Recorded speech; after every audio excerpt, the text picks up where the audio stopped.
Greetings, I'm Roger Newbold, and welcome to episode number 35 of Experience Photography. My fellow photographer, my great friend, my partner, and the editor for this episode is Matt Rich. He is the keen eyes. He keeps surveying the situation. He inspects all that goes on, and he is the one who makes this vlog project work. Are you there, my friend? I'd be here if my keen eyes could find my glasses. Right. In our most recent past episode, we discussed many issues and techniques about street photography, a truly fascinating avenue. We hope you collected a lot of new tips and advice and got some encouragement to get out there and dance in the street. So today we got some more good stuff for you. What is photography? Well, since you're watching this vlog, I'm confident that you know the answer to this, but humor me along. Otherwise, this may be the shortest episode on history. All right.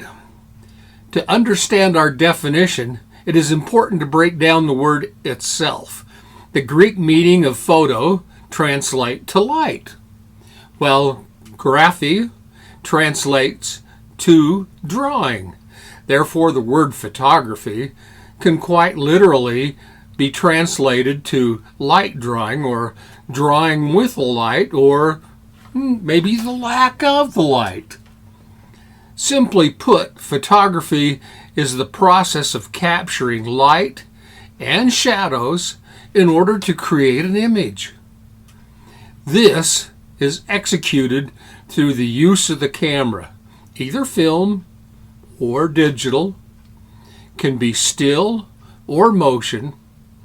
The practice of capturing light to create an image is used for absolutely countless purposes nowadays. Now, imagine if you will, a blissful child. You freely devoured the new neighbor's green apples. You drank out of the hose with not a second thought.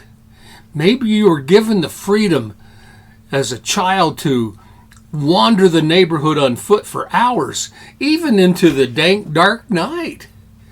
Innocence was our delight, free and easy, until the day your friend was plagued with the hideous occurrence of the dreaded polio. The agony of each excruciating breath became more painful than the last. The dramatic sound effects of the iron lung pumping away, watching him silently suffer in the steely iron lung, wheezing, witnessing an unchanged view of apparitions lurking nearby, poking and prodding throughout the endless nights. Oh, the deceptive search. Oh, the echo of squeaky shoes, swaying in the ritual circles around and around the iron coffin, piercing the gloomy darkness. Music, while each eerie clutches of the vengeful spirit tortuously nipped at him hour by hour. You just witnessed an example that words and photos can both tell a story. I believe you'll see that would be rather observable if you do not have something to say in your pictures. It would stand out. Now, to tell a short story about the library in one photograph, or to show, your friends just hanging around. It all works whether in color or black and white. However, we have found that for many images, black and white adds a sense of mystery and rendering a more distinct and emphatic statement to the photograph. As a visual medium, photography can be used in any number of specific purposes. Photographic uses vary depending mostly on the photographer's intention or the dramatic subject matter at hand.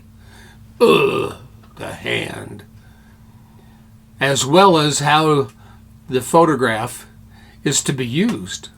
Now, the purpose of a photograph has a large influence on how a photographer shoots, how they compose, and how they expose their image. And, moreover, what equipment is enlisted and how it is used in generating an image. Take a look at a studio work. It's filled with gear. Commercial photography generally requires a great deal more specialized equipment than, say, documentary or street photography or works made as fine art. One small camera is all that is essential for street photography. I mean, take a look at Gary Winogrand. He shows us here, one little teeny Leica. He used a 28 or a 35 millimeter lens, trap focusing, as we discussed before, and he just popped in and out, one little camera. Now, a modestly stocked pack and a tripod may be needed for, landscape work. And this picture shows that there's no difference if you create thoughtless and useless work. Here we just discovered equipment makes, no difference and has no bearing on an image to which no thought was put forth. So please refer back to episode number 31 on varying focal length lenses, or possibly episode 12 on composition if you need more help in these areas. The great thing is we have discovered that a photographer's intentions count for far more than what brand of camera or what giant format size of camera you use. The author of the book The Creative Act, A Way of Being, his name is Rick Rubin. He said, our thoughts, feelings, processes, and unconscious beliefs have an energy that is hidden in the work. This unseen, unmeasurable force gives each piece its magnetism. A complete project is only made up of our intention and our experiments around it. Now, if you remove intention, and that's all it's left, is just a big ornamental shell. Though the artist may have a number of goals and motivations, there's only one intention. And this is the grand gesture, that of the work, the final picture itself. It's a truth that lives within inside you. Intentions are a state of living in a harmonic agreement with oneself. A thoughtful book, The Creative Act. I believe we have been well advised to contemplate what you would like the viewer to perceive from your images, either at the time of exposure, if time allows, or at the time of editing and printing. However you slice it, if the photograph doesn't contain a portion of you, the image will be far less powerful. This is why we're going to talk about power and mystery and shadows that bring your pictures to the attention of the getters. Shadows can be marvelous.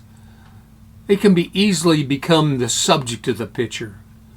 Dreaming with open eyes, you can be vigilant of the dark intruders.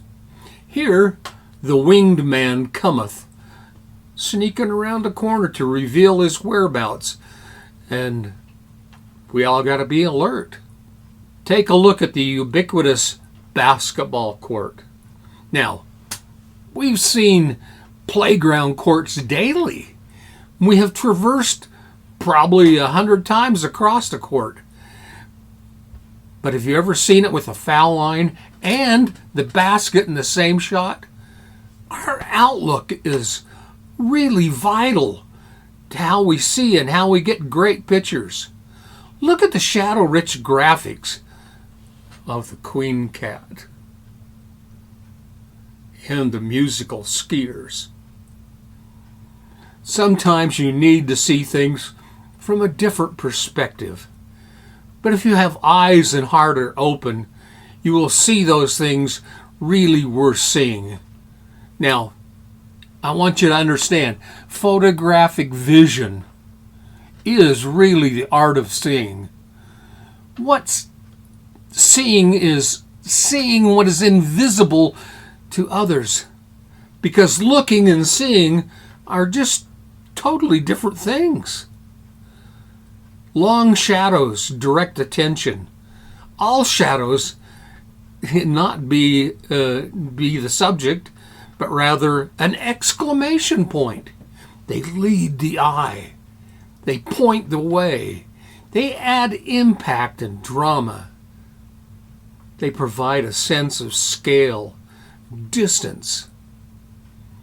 Now, dance with the hulking shadows means you gotta have some brash light. When what you are given doesn't match your desires, well, change your mind's lens. Find out how to use the offering. You can even use grainy image to add mood. You can gratefully accept the extra contrast that many whinge on about. But one thing about shadows, go big, go bold, or go home. These contrasty images are not the place for subtlety. Be big, be brave, make a statement. Keep the frame clean, not too many moderating lines and details break the pattern or effect. Too many shadows can easily, kill a photo without even noticing. For that reason, we want to choose shadows that are compositional elements within the scene. Now, using shadows in a creative manner is nothing new in photography. Shadow play has been the photographer's secret game. Early in the 1900s, the modernists like Paul Strand or André Cortez, they wandered the streets of New York and of Paris and wherever they were, each in search of long, evocative shadows cast by pedestrians and businessmen and people on the go. Strand in New York, and here's a picture by Cortez in Paris. Shadows play a trick on us, and photographers use them to their advantage to create a surreal, two-dimensional scene that could maybe never exist in real life, like a well-executed joke. The great shadow photograph teases us and then reveals itself. Shadows belong to all photographers, whether they prefer fine art, lifestyle, documentary, whatever. They're important. So don't just stand around gawking. That shadow is important. Keep that shutter clicking. Entice your viewers. Have some fun. That's what we're here for, is to have fun making photographs. Now, if you're unable, and some are, or if you're unwilling and don't like mingling in the congested areas of life, do some shadows at home. How much imagination and dexterity do you have? You know, hey, hand puppets, they work, and they're low cost. Hands are right here. You may have to operate the cable release in some new creative manner, but what the heck. In one of my classes, we had a lot of fun creating images using little toy miniature people. You can amuse yourself for days utilizing cheap toys. We got these from Amazon.com, and we created all kinds of pictures and shadows galore. Here's one. Create your own shadow game. It's great fun, and there's no end to it. Another home endeavor is using a gobo. That's a go-between. A gobo is a stencil or a device that creates patterns using light. Now, people have used gobos since the early days of theater. Shakespeare probably had some. Now it's also found its way into the most creative tools in studio photography. Now you can buy gobos or you can make them by hand. Photographers often use gobos to recreate window scenes even when there is no window in the room. Some also use it to add shadows and depth to images that otherwise, may have boring light. Here's a couple of 3 pictures showing gobos in use. Take a look at them. Learn something from these. Of course, we can't forget about the conceptual aspect of using a gobo as well. Now, some use them to add dimension to black and white photos, while others like projecting patterns to realize abstract ideas. It only requires just a smidgen of imagination, and you can make something absolutely grand. Now, if you're hungry while working at home, take the camera to the kitchen. Knock yourself out with shadows. Man, what a great place. Have a fork strumming, playing a little bit of music, or have a spoon mirroring your recipe. It doesn't have to be the same old. Get creative. Using shadows and light can be used as a way of emphasizing a sense of depth and distance in a shot. Now, as we speak of depth, remember depth of field. It decreases as the camera to subject distance decreases. Meaning when you get in close, you better stop down a couple of extra stops to keep things sharp. Refer back to episode 21 about getting close if you're having any difficulty or question on this. Now, when something is hiding in the shadows, it draws the viewer into the scene and makes, simply a more compelling photo. Use light and shadows in tandem to achieve dramatic effects that add cinematic quality to the images. Keep it sharp. This ultimately allows you to create images that are strong and meaningful. One of the agreeable features of photography is that if your awareness level is elevated, you can find fascinating prospects at every single blink of an eye. Here's one. The fast food seat. Hey, go to Taco Bell and knock yourself out. See the umbrellas. turn the corner, see some construction. Hey, if you're in an office building, take a look. Take a look. Look at the books. You can see it in the water. Or you can see it out in the landscape. Now see how Steve Jackson, he's one of my friends, lives up in Ogden, Utah now. He dealt with shadows in such a beautiful, absolutely beautiful, somber way.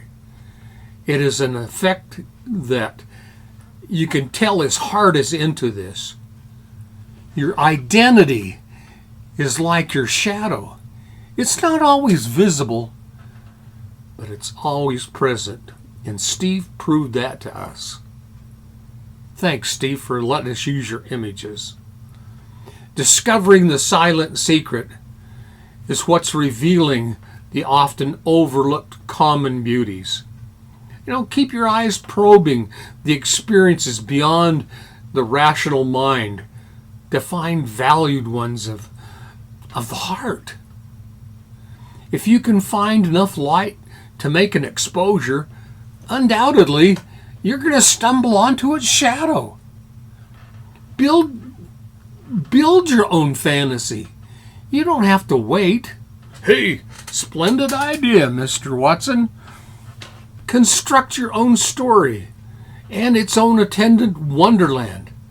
What an opportunity to express things that, they just never really were. Hey, look at Shadow Boy. Look at Shadow Girl. Or, my favorite, look at the red tie. The brightest flame creates the darkest shadow. You be the bright one. Be the intense one. Be the dazzling one. Generate a shadow. Amuse us all. Let's see the results. The left side is yin. The right side is yang. And as with photography, the shadow has a light spot in it, and the other side has a dark spot. Good photographers may want to understand the Tao, that the dual nature of light and shadow in use, both are used to enhance the work. It's cool. It's really cool. Now, the mystery of the day. Always keep an eye peeled for the mystery of the day. Come on. You knew there always had to be one. It's always hiding out there. It's just waiting for the person who's packing a camera to intermingle the serendipitous with the amazing. In life you have 3 choices. Give up, give in, or give it you all you've got. So look beyond the superficial. That chooses to dwell among the beauties, the mysteries and obscurities of earth are never alone. And they are rarely weary of life. Revitalize. Have fun. Shoot more. Now, Drats, our time is up once again. Now, Matt and I hope we have shared something appealing and useful and some new ideas to you and your friends today. Now, if you're excited about this, as excited as I am, share it with a new friend. Magnify the joy. Encourage them. Most of all, subscribe. If you thought you had, try it again. If you did, thank you. You're going to help us grow. Give us a big thumbs up and a big smile, and ring that little bell for future notifications. If we grow, we provide more information. Polish up all those skills and get out there. Remember, the mystery of life is not a problem to solve, but a reality of experience to savor. So follow the quote that I read the other day. Do not seek the wise man. Seek what the wise man sought. Oh, that's so good. Go after what he's after. I want to thank my friend Ken Moore. He made this great photograph of me in the shadows with a hat. And he did a splendid job of catching the shadows. Thanks, Ken. I appreciate you working and doing such a great job. Now, until we meet again on screen in another episode, a tip of my hat to you, my friends.